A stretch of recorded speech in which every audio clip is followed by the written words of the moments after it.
Happy New Year and welcome back to Cuppa Tea with the Vet. We have got our first show of 2022 on now, and I am welcoming Janet Bain. Welcome, Janet.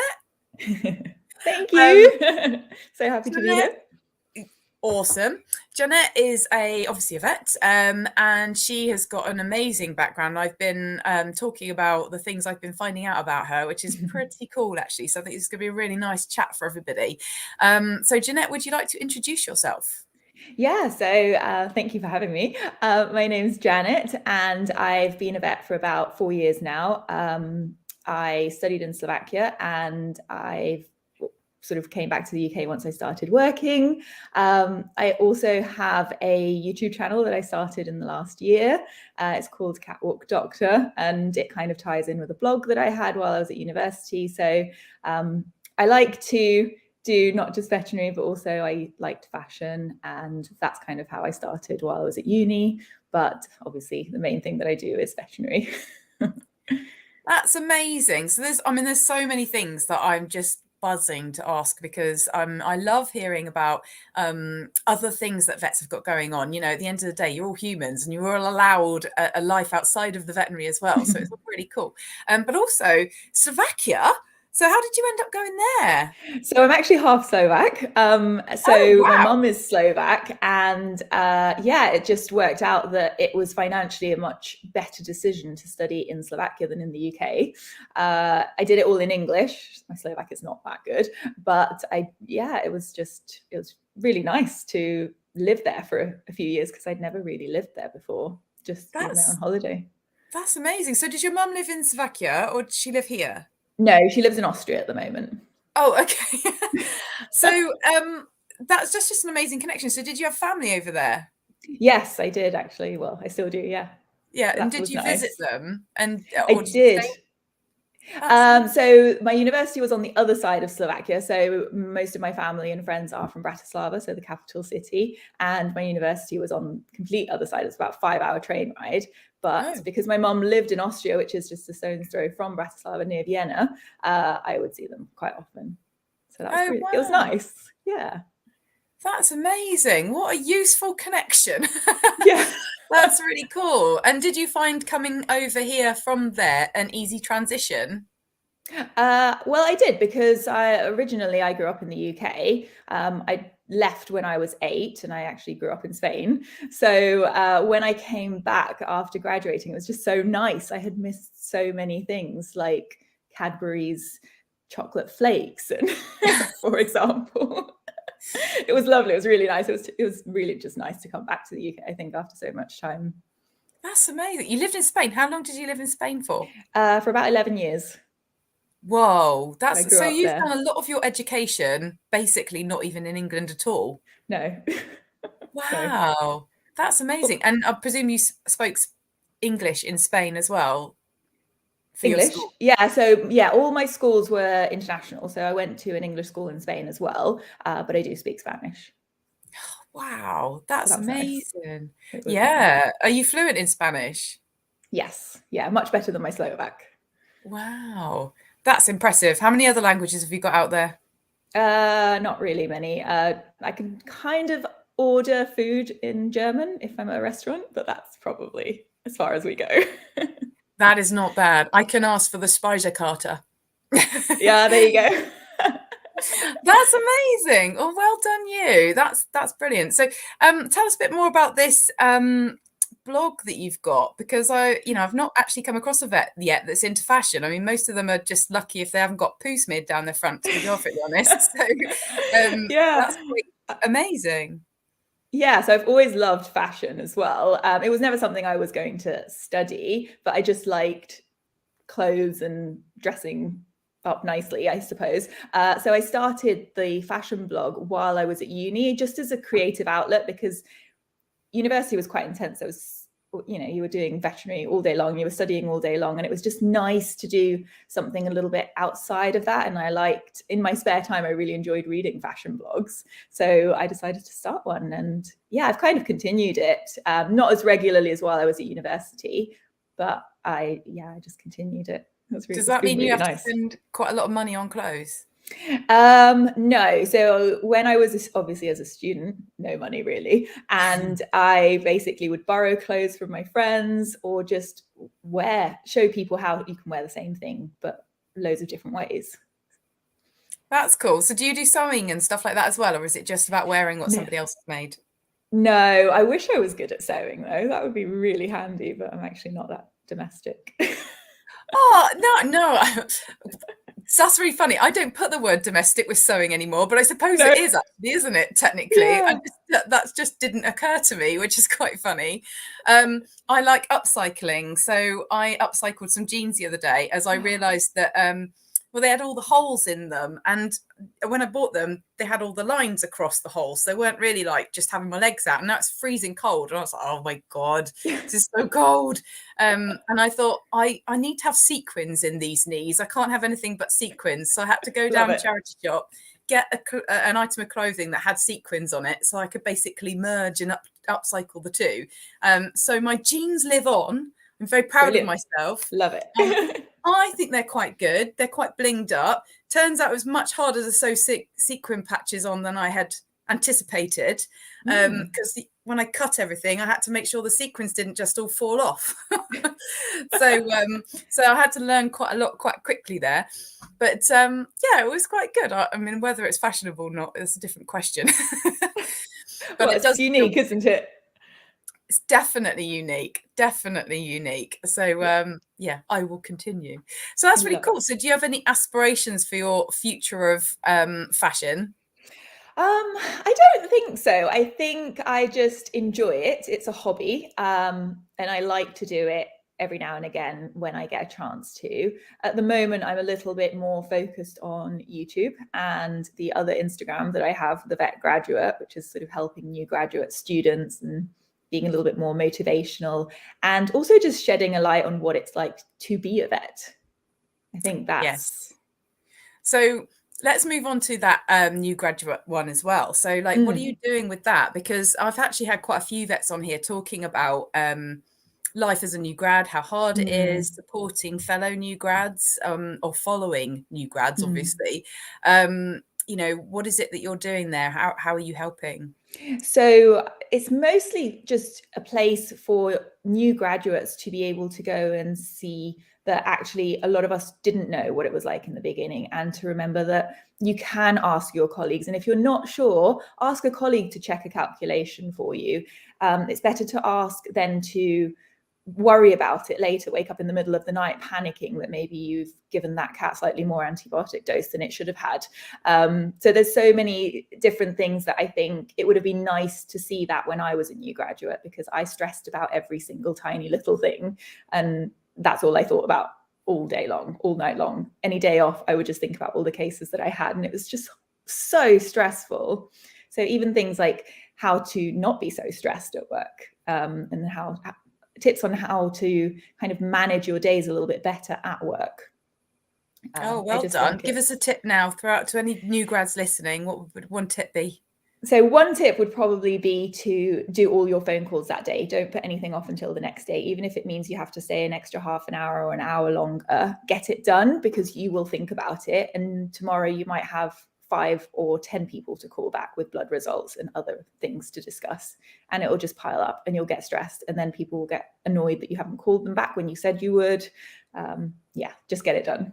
I think that's a really wise piece of advice, actually, because it's very easy to think, oh, no, you know, I'm done with my hours, I'm going to go home. And I totally understand that. And I totally agree to some degree. But ultimately, you've got to live with that consequence of just going home. And it's great that you've got home on time. But actually, have you really saved yourself anything? Because actually, you spent the whole night just stressing about what you didn't get done. And that's not okay.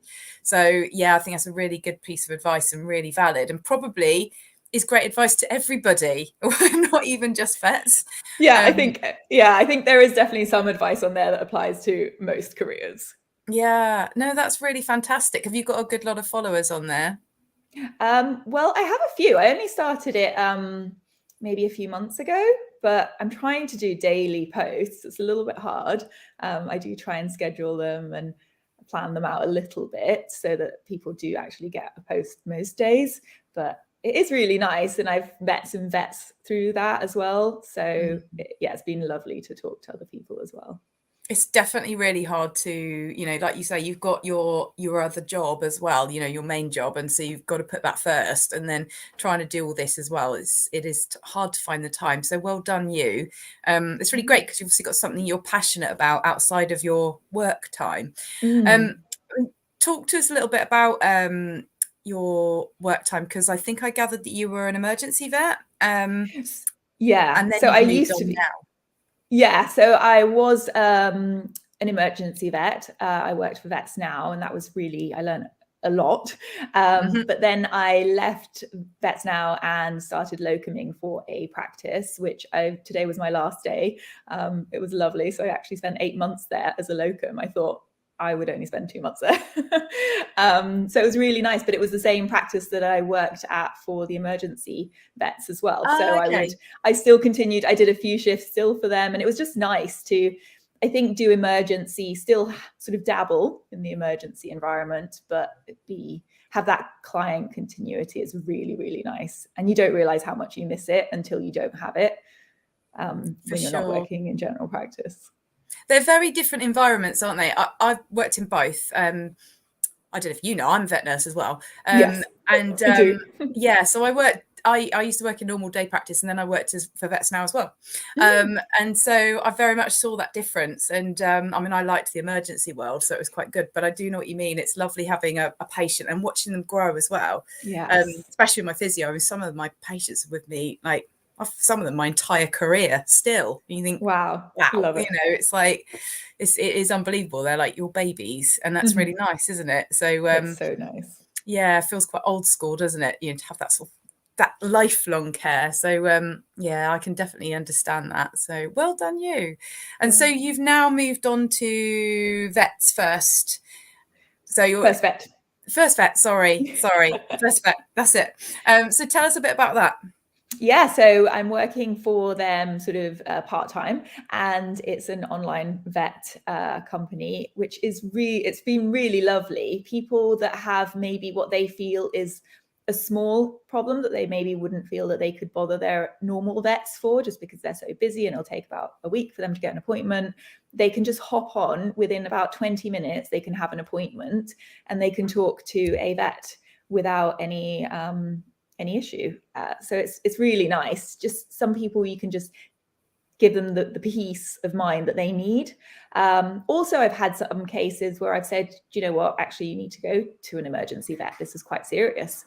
And it's really nice because they've had a chat with someone. They know that this case is serious, and they start to know what to expect when they do go to the emergency vet, and they might advise something that's quite dramatic, like hospitalization and fluids and blood work. They're already prepared for that, and they think, okay, I know this is why this will need to be done. Yeah, that's a really good point, actually, isn't it? Because with the emergency stuff, I mean, obviously there's some cases where you just know blood spurting everywhere, go, you know, there's no question about it. And there's other ones where people end up, I mean, you see it, don't you? People reach out to Facebook, the local Facebook community, and then say, do you think I should? And you know, and I see those posts and I always think, oh God, just, you know, you need a professional to answer that question, you know, and you have 30 different opinions from whoever. And so it is, you know, those moments where you're just not sure, it's great to have somebody available to just be able to just pick up a phone and just say, and actually that's really quick, isn't it? And it's 24/7, isn't it? 24/7. Yeah, it's really, really fast. Yeah, so that is an amazing opportunity there to be able to just find out that quick information. And yeah, like you say, it doesn't mean you necessarily can avoid seeing a vet face to face, and it's certainly not going to make you avoid seeing a vet face to face. But if it can get you through till the next day, for sure, or even just that's the answer and you don't need to worry about it anymore, then that's really great. And you guys, you will like tell their normal day practice that you've had that conversation and stuff as well? If we're referring them back to their vets, yes. If it's something that they're doing okay, they don't need to worry unless things worsen, then we wouldn't. But certainly some cases where maybe a patient has a sore eye and we think actually you should be seen tomorrow by your normal vets, it doesn't need to be an emergency vet tonight, but we do think you should be seen, then I will send my journal through to their vets, and then that way they've already got an idea. Sometimes clients will attach a photo as well, so that's really helpful because I can then forward that on as well, and that way their normal vets can see what it looked like at that point in time. So that's yeah, really it's really interesting. nice. Yeah, so it's really good. So there's some continuity, but only if you want it to be ultimately as well, because you know, I know some people do want that privacy ultimately. So that's quite interesting. So yeah, that's really good. You said that that's part-time now. So are you going to be working in other, or are you going to be concentrating on your vlogs and blogs and things? Well, I'm actually starting next Monday, so almost no time off really, because I'll be working for First Vet tomorrow and Friday, and then Monday I start a rotating internship. Congratulations. Where for? Dick White referrals. Oh, wow. That's amazing. Yeah. And what's the internship for? So it's a rotating internship. So Oh, so you'll be I'll doing. see all the different specialties. Yeah. Oh, that's amazing. That's going to make your confidence through the roof, isn't it? And Yeah. also be mind-blowing. I think it's going to be pretty cool. I'm excited. It's time for something different. Good for you. That's really nice. It's really nice that you're seeing so many different sides of veterinary as well, because you're ticking a lot of boxes there. And that means you've got so much more to give and to support your new grads with, and more experiences to talk about. And yeah, that's really good. So well done. Yeah, it's really impressive. So what do you like to do in your spare time? I mean, do you have any? I do. I actually try and prioritize it. I was very, very, very stressed at one point last year, and I just decided to figure out ways to de-stress. I really like walking. I'm doing only for the month of January, but I'm doing a 10,000 steps a day challenge. Wow. So it's quite hard actually on work days, because you end up walking either around the house for 2 hours, or you actually go out in the dark and cold for 2 hours. So that can be a challenge, but I do really enjoy walking, hiking, yoga really helped me. And I really enjoy that. And just reading. I used to love reading when I was in school. And then when I went to university, I just didn't have time for it because I couldn't prioritize reading a book over reading my notes. Yeah. So I've found that back again, and it's been lovely. Nice. And what do you like reading? Fiction, really, like cute romantic fiction, Cottage by the Seaside or that sort of thing. I love Very those kind of books. nice. Oh, that's really lovely. Yeah, and walking's always really nice, isn't it? But it's blooming cold at the moment. It's You can freezing. get the dog out. The dog's out hard at the moment because it's like, oh, it's so cold. Don't like my ears being cold. I know. I need to go out with my hat, my warm fleece hat. I'm a wimp. Oh, me too. Oh, that's lovely. So what made you decide to be a vet? Because you've obviously had other things in your mind as well. So yeah, what was the deciding factor? I mean, yeah, so this was a random one. I think everyone knew I would be a vet before I knew I'd be a vet. Oh, So nice. once I said I was going to be a vet, everyone was like, yeah, totally saw that coming. I was actually about 15 years old, and I was scrolling through a list of jobs, like what career could I choose? And I'd gone through the whole list and arrived, I was at V, obviously, for veterinary. Oh, And wow. nothing spoke to me. And once I hit veterinary or like veterinarian, I was like, that's the one. And that's it. And that was that. I was like, I know that's what it'll be. Yeah. Oh, wow. That's quite impressive. So fashion wasn't in your head at any point at that stage? No, it's always just something that I've liked as a hobby. And I've liked telling my mum what clothes look nice. And my friends would say, oh, does this look nice? And I'd say, oh, yeah. Or why don't you try that with that? Yeah, it was never like a career orientation. That's just so like it's just odd in my head, because I just sort of think most people try and guide their careers around the things they really like, and you've just picked veterinary out of a list. Yeah. versus picking no, not fashion. I mean, I like it, I love it, but no. I mean, I would have thought there would be like, I don't know, oh, I'm not doing fashion because it's a really like dodgy industry, or so there's something about it that they wouldn't like, or do you know what I mean? Like that's quite mind blowing, really. There's a lot that goes on in your head, isn't there? Yeah, I mean, I think I always used to say that I didn't think I could be a vet because I would just cry all the time. That was always my answer when people were like, oh, why don't you be a vet? Like, you love animals. I was like, I'd cry all day long. I don't cry all day long, thank goodness. But yeah, it's hard. It can be. But you've managed to figure out your way mentally now, and then that's really good, and really good that you can help guide others. So yeah, that's fantastic. So what's your favorite part of being a vet? I think my favorite part has to be when that animal comes back and you've helped them and the owners are happy.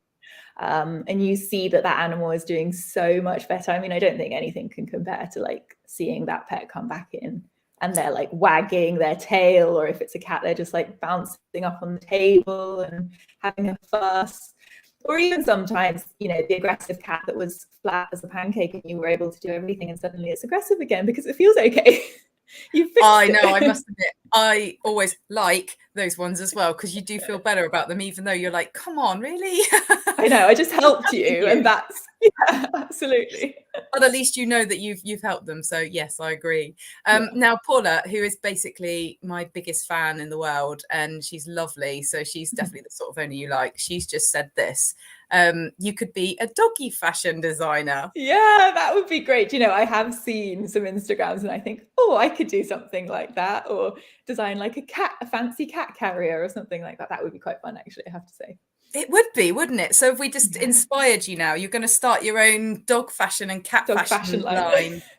You might as well. I mean, there's loads of people that want those sorts of things, and there's so many things that could be designed, isn't there? That you could have a little tweak on to make them. I mean, the bandana range. Come on, I love it. Yeah, just to start with, and they can be practical as well as functional. I saw the best dog coat ever once, and I say this because it was actually when I was in Harrods, and I said to this lady, "Oh my goodness, I do love that coat. It was really, really cool." And the lady was lovely, and I should say this whole thing, but it was brilliant because she said, Ralph Lauren, and like was telling me all like this camel fur, all this stuff, and then she said 20 quid. And it was because she'd managed to get it as a discount, but it was really funny because she was making it sound all this amazingness. But the reason why I really liked it was because it had pockets on each side, and I was laughing, thinking, well, you can't put treats in them because dog be walking around in circles trying to get to them, but you could put poo bags in them. There was functionality in these little pockets. I thought that was genius. So made me laugh a lot.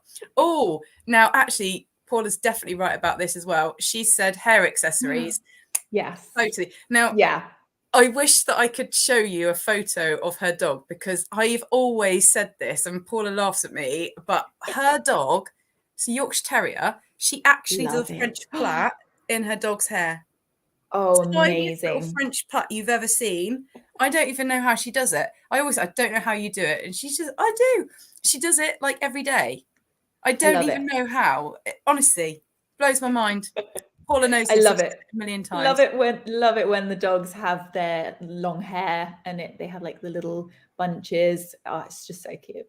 Well, exactly. And so functional as well. It totally serves a purpose, and it's totally Lily's hairdo. I mean, unbelievable. I'm so jealous. I mean, I try very hard I can't French plait my own, not by any stretch of the imagination. No, me neither. I can just about pull it off with the daughter, but that's long hair to work with. But oh goodness me, yeah, amazing.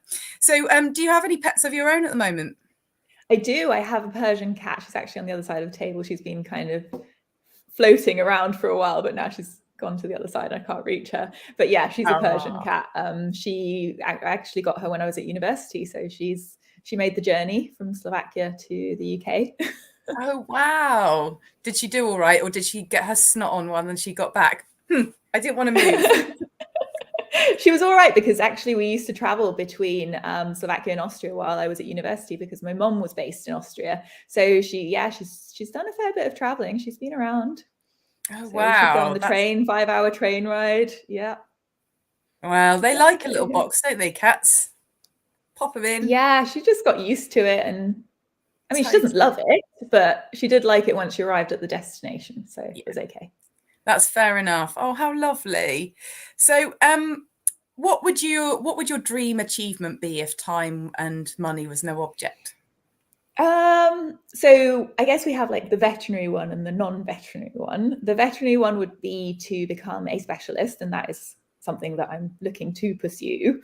So I haven't decided what yet, hence the rotating internship. But I would love to become, I'd love to become a specialist. I've always just wanted to be the best that I could be within a certain field. So that would be lovely.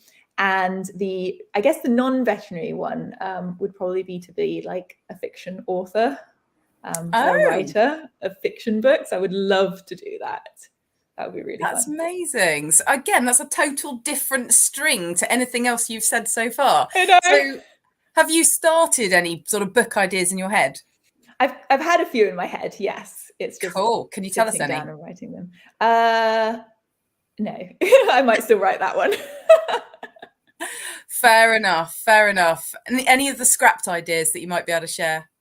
I think I started writing about one where the female was like a famous blogger, and she met this guy that lived in a town in the middle of nowhere through law school.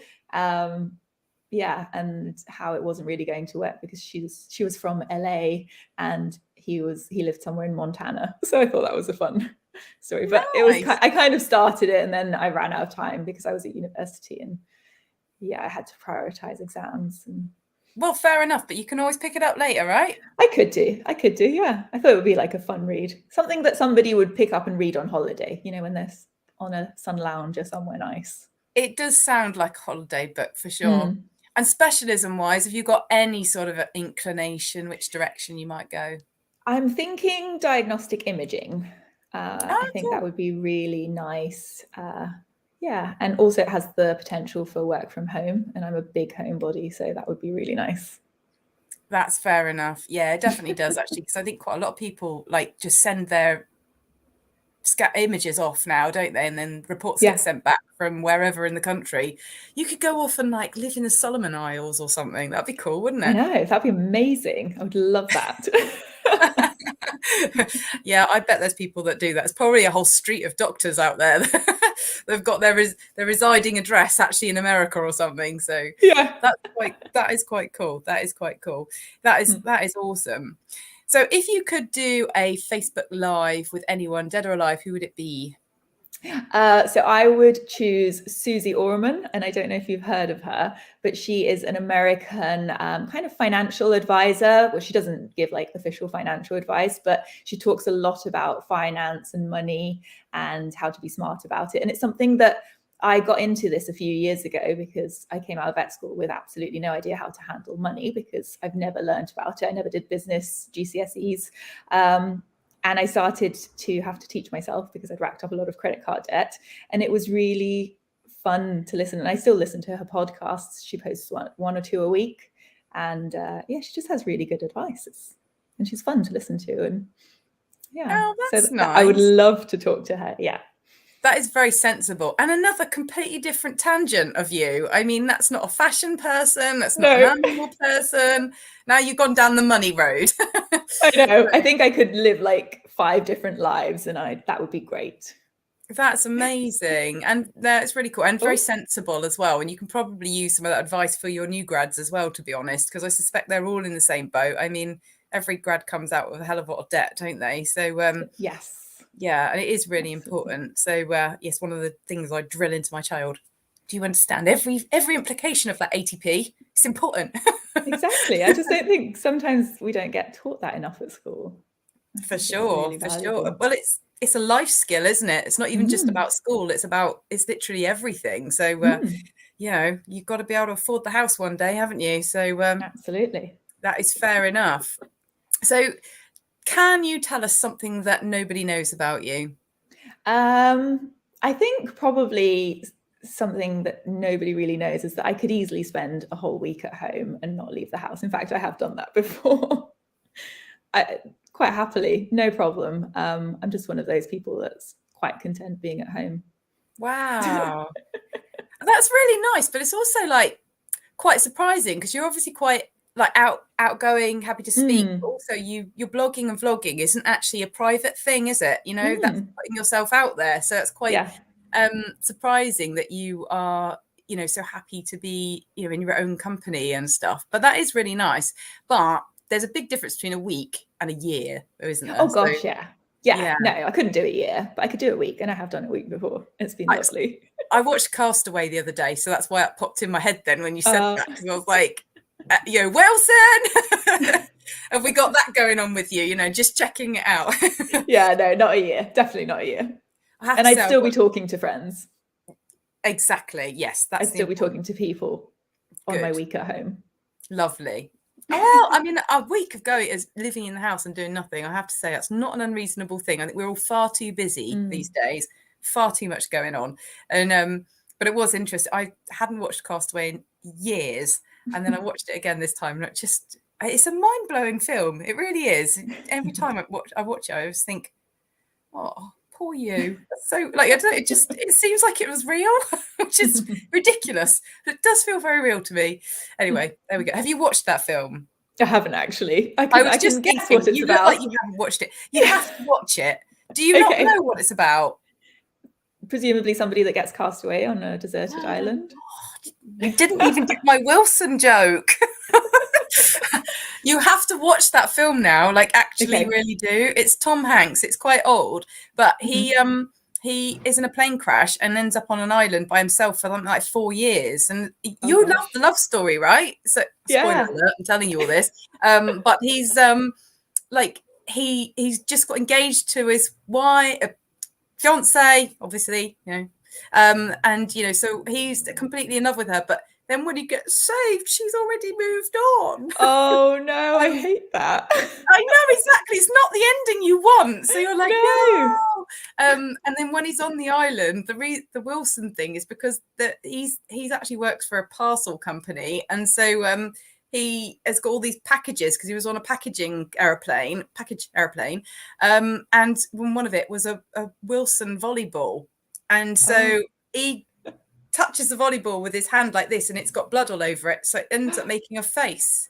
So he basically has this volleyball as his best friend for like years, and he gets really connected, and he loses Wilson at the end, and oh my god, you're just like, because he tries to save a bloody ball and he's nearly dying to do it. It's like, so I told you, this is important stuff, okay? Watch this film. It's a good film, I promise. And unfortunately, you're just showing your age by not watching it. So and it's not that old, it's not like, oh god, now I'll show my read it. I was just thinking, like the old, oh god, what's his name, Clint Eastwood. It's not that bad, okay? So don't think it's that old. It's not that old. It's fine. There's a lot of things I actually haven't seen that people pull me off on, but it's because I grew up abroad, so a lot of them I just haven't been exposed to. So I want to allow that, except from the fact that it's Americans. I feel like that would have meant it went everywhere, But I get would have been dubbed as well. Yeah, that's true. Actually, my friend who's German, she showed me German dubbed Big Bang Theory, and I did laugh because the dubbing was just like, when you actually know what their voices are supposed to be, hearing the dubbing is like, I can't watch that. That's freaking me out. So fair enough. Yeah, the dubbing would be weird. But now you're in England again, so you can, no excuse now. You've got to catch up. Now it's easy. Yeah. It's one of those background. It's one of those, how cartoons and stuff sometimes take little anecdotes from films. It's one of those ones that always gets things pulled from. It's a classic. I mean, I've heard of it. I just haven't seen it. Yeah. Exactly. There you go.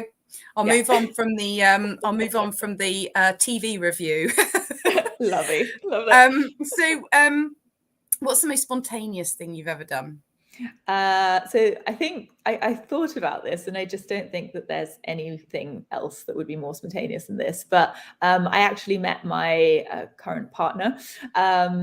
So we connected online on a Sunday evening, and 2 hours later, I had a flight to Switzerland to meet him the next morning. And at 6 a.m., I took a flight to Switzerland and met him and flew back that evening. Oh my God. Yeah. Wow. I know. That is insane.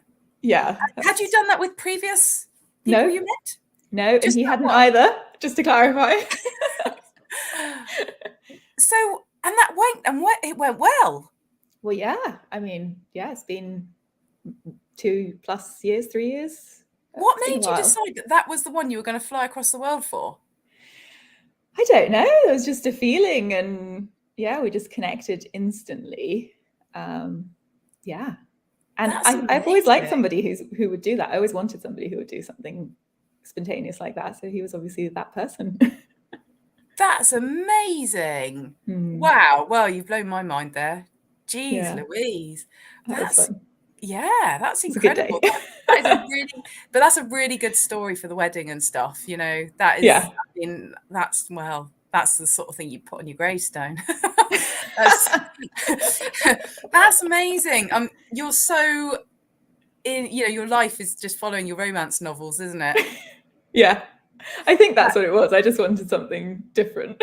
Yeah, that is incredible. Now that's got to be the basis of your stories. There you go. Mm. I mean, you could just write about your own life and get away with it, really. You've got a lot going on in there, you know, for your book. That's Just very embellish cool. a little and off we go. Yeah, exactly. That's really cool. And what does he do for a living? He works in the corporate world. So that's really, he just manages people, talks to people. So I hear what you're saying. Totally boring, not worth talking about. One of those jobs, isn't it? That you Yeah. tell anyone that you're a vet or a vet nurse or a physiotherapist, they immediately know what you do. They just do. And then everybody else tells me things and I just don't really understand if it's like, especially if it's like specific IT stuff. Best way to say it is just I work in IT and I'll be like, okay, great. That sounds amazing. That's exactly right. Yeah, that's my husband's boat as well. It's like, yeah, computers. Let's move on. Yeah, perfect. Oh, that's fair enough. So the question I do like to ask all of my vets that I get on here is, what do you love about physio? I love that you don't need to medicate an animal with physiotherapy. I think the fact that you can help them through movement is amazing. And I mean, every drug will have some form of potential side effect. So I think it's so nice that we can like help patients by referring them to a physiotherapist. I've been to physiotherapy and it helps so much that I feel we should be doing it more than we do. I think most vets, we don't refer that much, and I feel like we should. Oh, yay. Thank you so much. I mean, you hit the nail on the head. That was a really lovely thing to say. So, and all completely true. And I love that Exactly. you've just encouraged all vets to do more referrals for physio. So, Yeah. which is wonderful because we do need that. And, you know, it's a team effort all round. It's a team effort. So, you know, that's fantastic. So thank you very much. Most appreciated. That's true. So, I did have another question. What was it? What was the weirdest dream that you've ever had? I just don't think I have one. Or I probably have had really bizarre dreams. I just can't remember. I honestly No, that's can't fair think enough. of what remember. I'm going to let you have the you can't remember thing because do you know what? You've got so much going on in your world that I don't believe for 1 minute that you don't dream, because I feel like that head has got to be packed off into little filing cabinets somehow. And especially if you're going to write books and stuff, you've got to have some serious imagination in there, and you've obviously got creativity. So I think you just can't remember them. So I bet you're going to end up specializing in neurology just so you can figure out your brain. Oh, I find neurology really interesting, but very hard. So I don't know. We'll see. Who knows? It is. I do agree. I think it's a really complicated thing, but it is so blooming interesting, isn't it? It is. So yeah. But so much of veterinary is really interesting, isn't it? So that's Is. fair enough. That's fair enough. But yeah, I don't believe that you don't dream. So I'm just going to put that out I there. definitely do dream. I just can't think of any weird ones. That's fair enough. That is fair enough. So if you what other species have you treated? Have you treated any weird and wonderful species at all? Or have you stuck all in the Smalley world? I've had foxes. I've had swans come in. I haven't done a whole lot with them, to be honest. They tend to go to the wildlife teams. But I have had those. I did once have a daegu on my list, and I didn't actually know what it was. Oh, bless. It just popped up as the next patient is a daegu, and I'm thinking, I don't even know what I'm seeing. But I quickly learned that it's very similar to a mouse, and we were okay.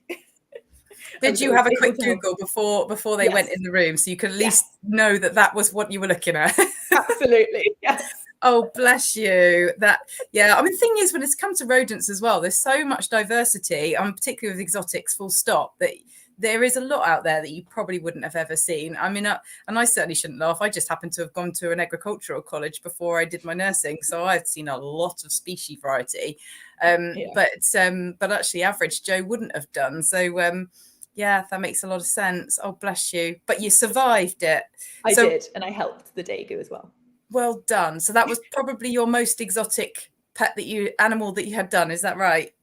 Yeah, I mean, I've had bearded dragons in as well, which has been very interesting. But again, it's like I can help them a little bit, and then I can refer them to the right person. And no, but that's really sensible as well. And I think that's a really important thing to be able to be good at, is knowing where your limitations are.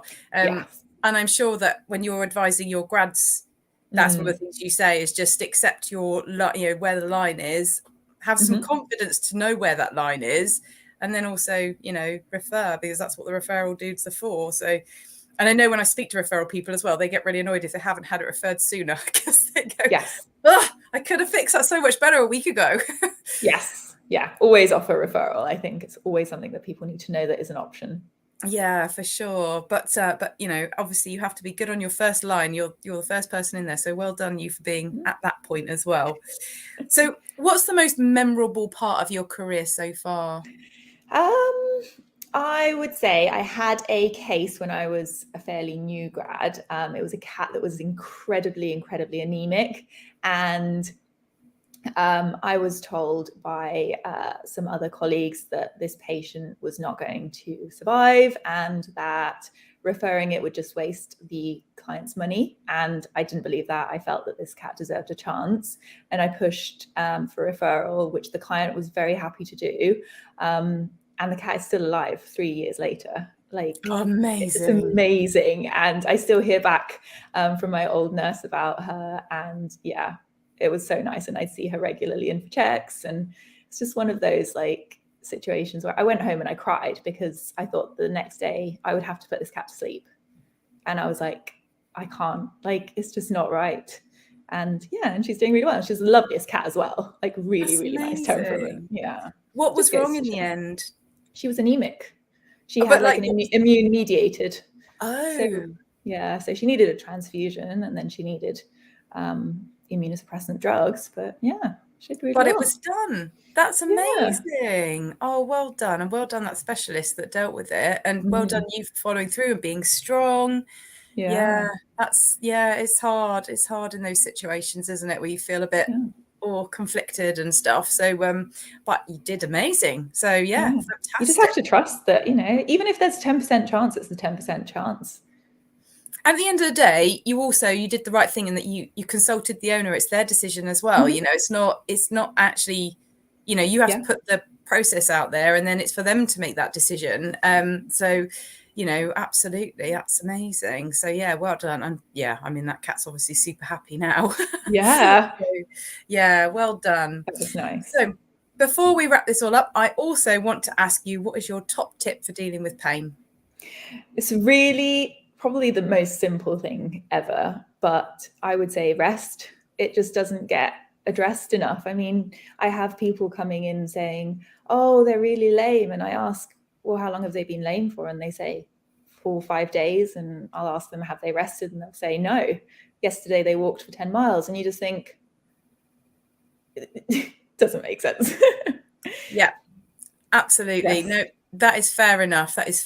And it's always about a balance as well. So yeah, you don't want to do those 10-mile hikes, but I know what you mean, because I've seen those exact same cases, and there's various reasons as to why that happens, and you sort of trying to get your head around it and understand it and all that sort of thing. And sometimes it's because they're being dragged on the school run and stuff like that, and you think you have to just do that rest. But then there's a balance, isn't there? Because you don't want them to be completely doing nothing. They've still got to get out to go to the toilet and get things moving. Yes. But the sensible amount is the key there, isn't it? So yeah, that's really good advice, actually. And actually, I don't think anyone's actually mentioned that yet either. So I was like, it's really so obvious, but yeah, it's such a common thing. But actually, it's not always that common. No, and the thing is, often people can't see what's in front of their face. And then also, there's that fact that even if we are in that position where we're sore, we tend to go, oh yeah, but life carries on, got to cook the dinner, got to get things done. And so we're not very good at doing that ourselves. So again, it equally puts the rest right on the back burner. And it is really hard to get your head to just go, no. So yeah, for sure. So that's some really, really good advice there. So thank you. Well done. It has been absolutely amazing having you on here, Janet. I have learned so much about you and so much about some really cool stuff. And also that studying in Slovak is cool and works well. So yeah, thank you so much for coming and joining us. And it's been lovely. Everybody watching has really enjoyed listening and learning from Janet. And I thank you all for watching. Take care. Bye-bye. Thank you. Bye.